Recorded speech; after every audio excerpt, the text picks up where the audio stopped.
Part 1. First, you have some time to look at questions 1 to 6.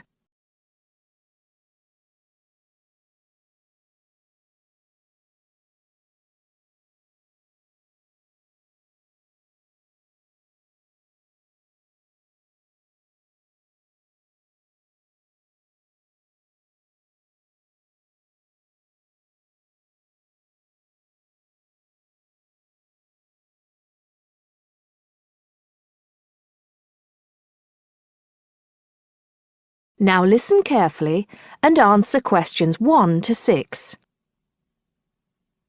Okay, so to continue our look at modern European writers who have focused on the future in their work, today we're talking about H.G. Wells. Last week, I asked you both to do some background research on Wells, which we're going to discuss now. Gitanjali, tell us about H.G. Wells. Right. So, H.G. Wells was a hugely successful British science fiction writer, writing at the end of the 19th and the start of the 20th century, and much of his work focused on predicting the future. Jason, do you think Wells was just using the future as a narrative device in his fiction? No. He really believed we can predict the future. In fact, he gave a speech at the Royal Institution in London in 1902 called The Discovery of the Future. And the point he was making was that by looking at what you know about the present and about science, it's quite possible to predict the future. Indeed. Gitanjali, do you think Wells was always optimistic in his predictions? Not at all. In fact, he varied in his predictions from being extremely pessimistic about the future to being optimistic. Interestingly, one theory I read links the attitude in Wells's work to his own health.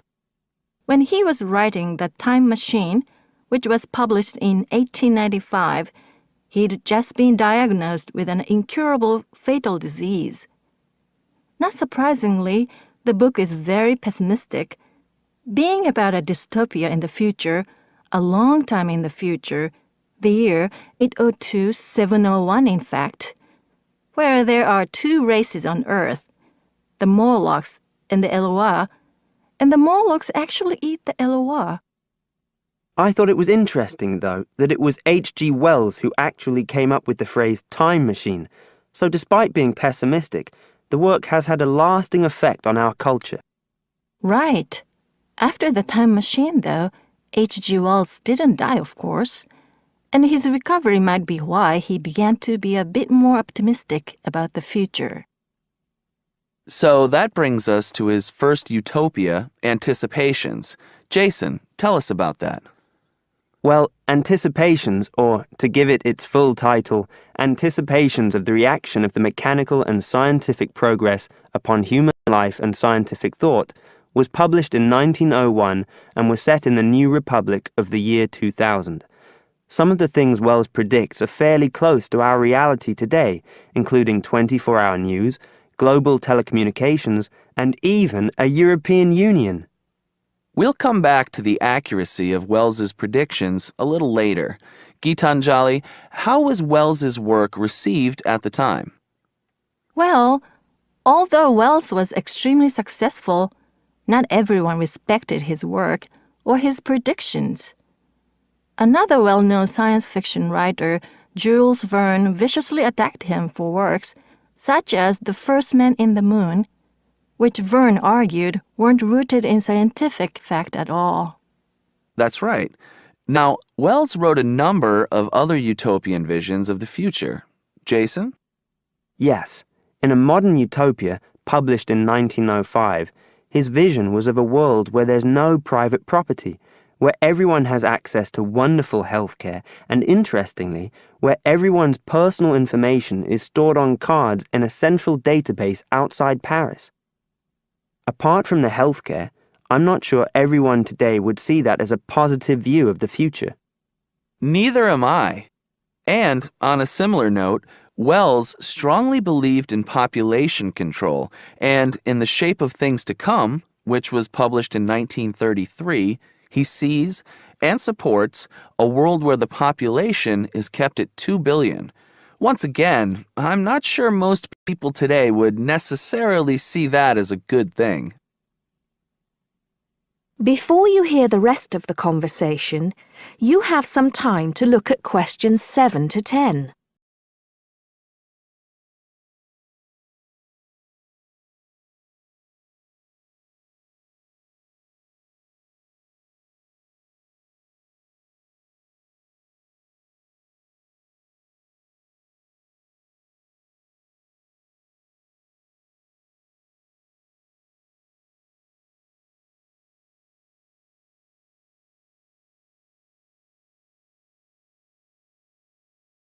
Now listen and answer questions 7 to 10.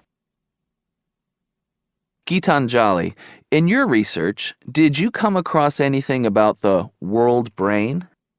Yes, I did. It's actually very interesting. Throughout the 1930s, Wells predicted and supported the setting up of a huge world encyclopedia. And towards the end of the decade, in 1938, he wrote a series of essays called World Brain. In these essays, he called for the world to make use of modern technology to create an enormous global encyclopedia so that all our knowledge is available to all people, not just an educated elite. Wells envisioned this as probably being on microfilm. He thought it would allow anyone, anywhere in the world, to look at any book or any document. He also thought it would be created by everyone, once again, not just by an elite. Yes, and as you can imagine, many people today say that the internet has basically fulfilled his prediction. Of course, it doesn't use microfilm, but essentially, it does meet all Wells's main requirements. That is the end of part 1. You now have half a minute to check your answers.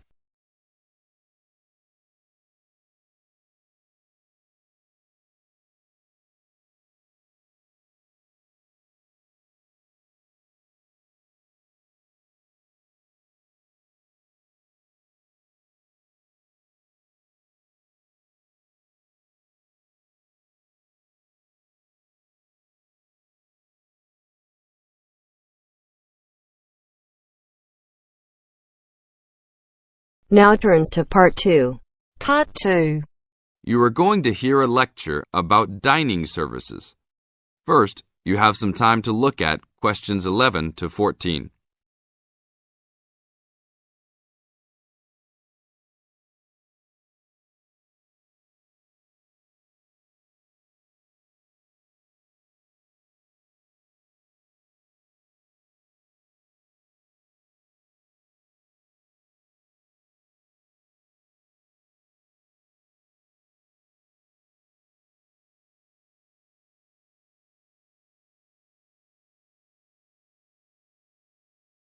Now listen to the tape and answer questions 11 to 14.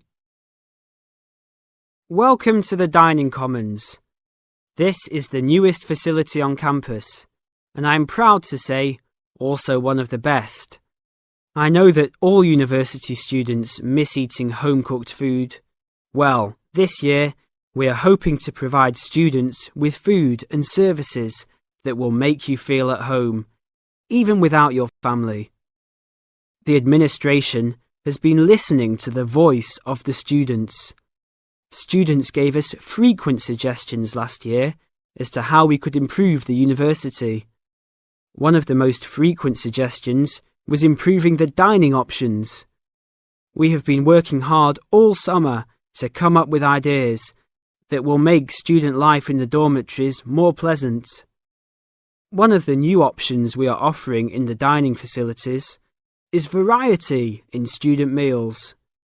Last year, there was a set menu for every dinner, so if students didn't like the food, there was no choice. Students had to eat whatever was served. But this new dining facility has 3 completely unique areas, each with a different theme. At every meal, there will be 3 options for students to choose from. For example, There might be Italian food at station number 1, which might consist of pizza and pasta. At station number 2, there would be American food, consisting of hamburgers and hot dogs. At station number 3, there could be vegetarian soups and salads, accommodating all the vegetarians. We hope that with the greater selection of food, all students will find something to their liking. Now look at questions 15 to 20.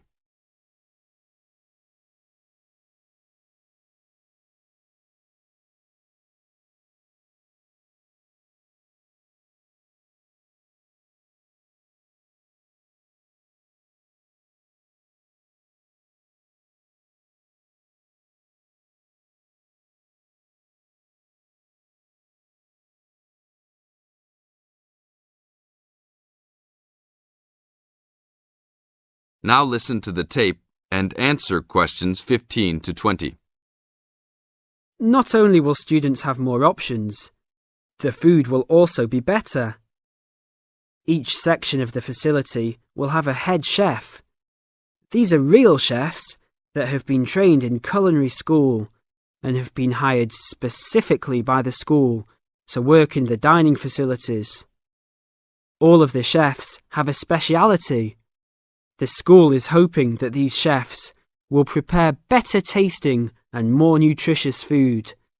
Every student will be able to make suggestions and also give their input as to which menus taste better. Last year, many students complained that the dining facilities didn't have very convenient hours. This year, we hope to change that. We will open for breakfast at 6 a.m. to accommodate all the early risers. In the evenings, we will open until midnight for all the students that like to go for a late-night snack. The afternoons will still remain closed, but we will have a student store open that will provide all students with drinks and fruit. The student store will be open every day from 2 p.m. to 5 p.m. Every student that has paid full tuition and dormitory fees has already paid for their dining facility fees. Students can eat at any time and in any amount for free. If you are a student that does not live in a dormitory, you can still purchase a dining facility card. This card will entitle you to the full services of the dining facility. This card is available only for students and is not open to the general public. If you are not a student and wish to dine here, you must purchase meals at the door. There are a few rules to follow. Even though we do not limit the amount of food that can be taken, we do not want students to waste food. Please do not take more than you can eat. Also, every student must clean his or her own trays and plates. We will provide plates and trays for student use, but please do not abuse these items. Please do not leave your plates on the tables. Your parents are not here to clean up after you anymore, so I hope all students will be responsible.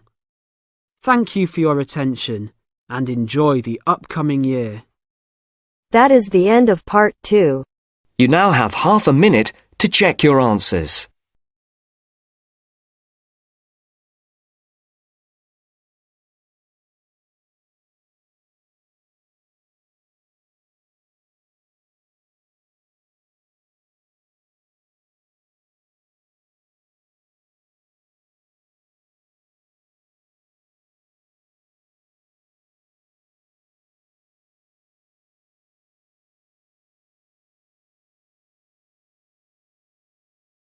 Now turns to part 3. Part 3. We'll hear a talk given by a lecturer to a group of civil engineering students on the reed bed system for sewage treatment. First, you have some time to look at questions 21 to 24.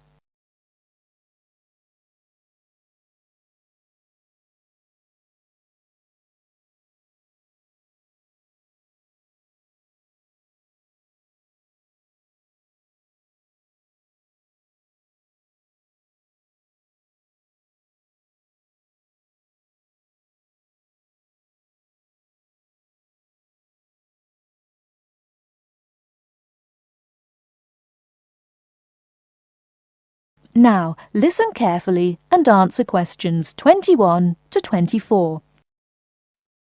Thank you for inviting me to speak to you today about what is now called the reed bed sewage treatment system.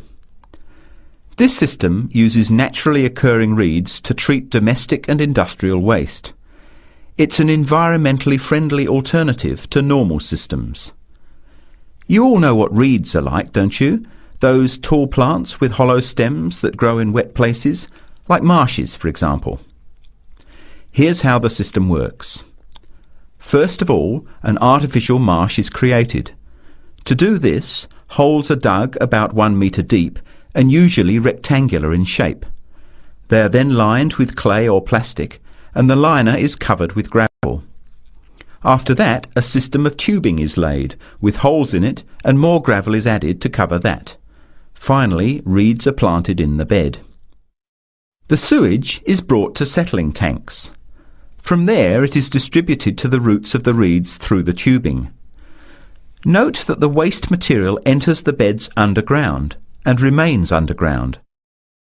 The reeds conduct oxygen very efficiently through their stems to the roots system. Here, bacteria work to reduce the waste material to basic elements. What comes out of the artificial marsh is water that has been cleaned through a natural process. The purified water leaves the reed bed through a simple outflow pipe. The water that comes out has to be tested. Sometimes it's held in a pond until it evaporates or soaks into the ground. Sometimes, after testing, the water is discharged directly into streams and rivers. Before you hear the rest of the talk, you have some time to look at questions 25 to 30.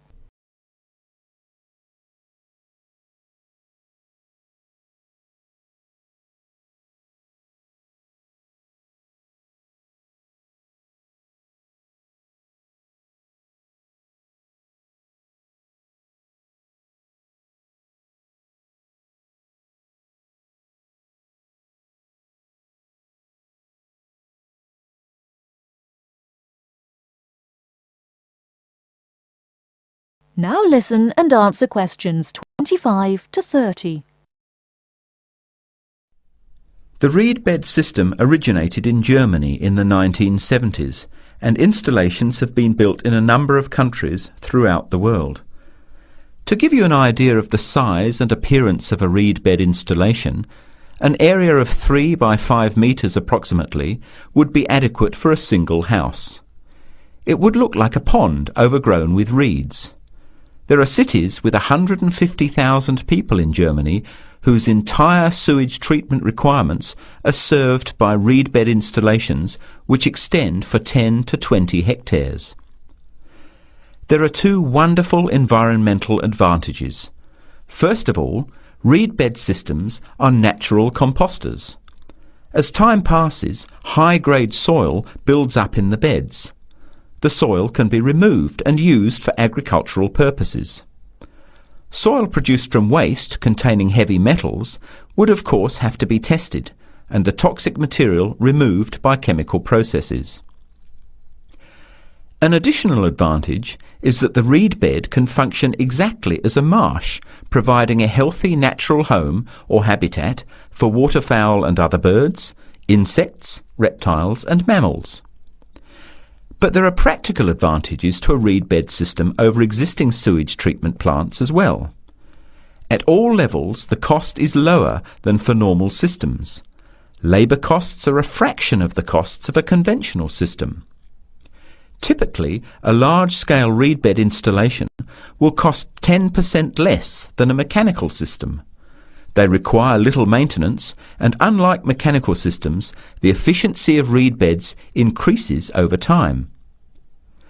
But before we go any further, you must have some questions. Maybe this sounds too good to be true. That's exactly what I wanted to ask. If these systems have so many benefits, why aren't they more popular? Why don't we see them everywhere? As I said, the technology is now almost 40 years old. Demonstration projects of all types have been built and monitored and are slowly convincing regulators of the advantages of the system. But you have to understand that regulating authorities are by nature conservative and resist change. Typically, there's a lot of opposition to these systems by manufacturers and by everyone involved in maintaining the conventional systems. Reed bed systems require fewer staff to operate, so there would be a decline in the workforce. Therefore, unions would resist the change as well. What happens to reed beds in winter? Does the efficiency decrease? The above-ground part of the plants die back in cold weather, but the roots remain alive and active, and the system continues to work just as effectively in winter. As soon as the weather warms up, new reeds appear and grow quickly. Is there a problem with mosquitoes in these ponds? Well, they're not exactly ponds with standing water. The beds look more like a field covered with long grass. The soil is moist, but not like a swamp, so there would be no more mosquitoes than in any other field. Remember, the effluent enters the beds underground and remains underground. OK, let's get into some of the technical details now, and I'll answer questions as they come up. That is the end of part 3. You now have half a minute to check your answers.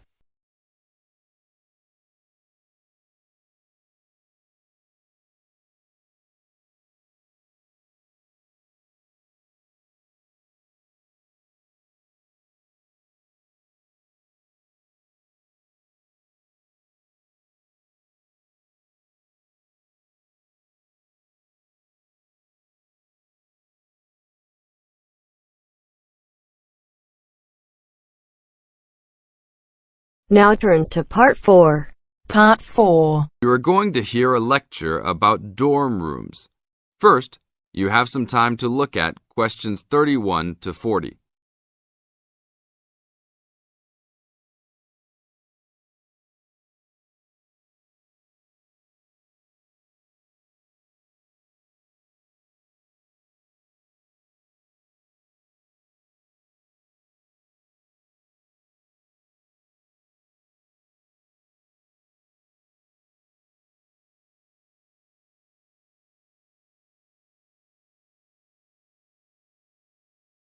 Now listen to the tape and answer questions 31 to 40. Welcome to your new home for the upcoming year. These dorm rooms are among the best in the nation and are the newest ones at this school. So I hope you will all learn to appreciate them and take good care of all the facilities here. I am Gina, and I will be residential advisor in this building for the year. Today I am going to tell you about some of the programs and facilities that are available to you. I will also be telling you the rules that everyone is expected to abide by. I will be asking you to give me your full attention for the next few minutes. I will first tell you about the facilities that are available to you. The dining facility is located on the first floor of the building. It is open 7 days a week from 7 a.m. to midnight. All the food offered to students is freshly made every day, and my own opinion is that the food is actually quite good. Feel free to come and grab a banana for breakfast or sit down with a group of friends for dinner. Although your meals are served buffet style, please do not waste food. All students are expected to clean their own tables after meals. In the basement of this building, there is a gym and recreational hall. The gym has workout equipment such as treadmills and weight sets. In the recreational hall, there are ping pong tables and a pool table for student use.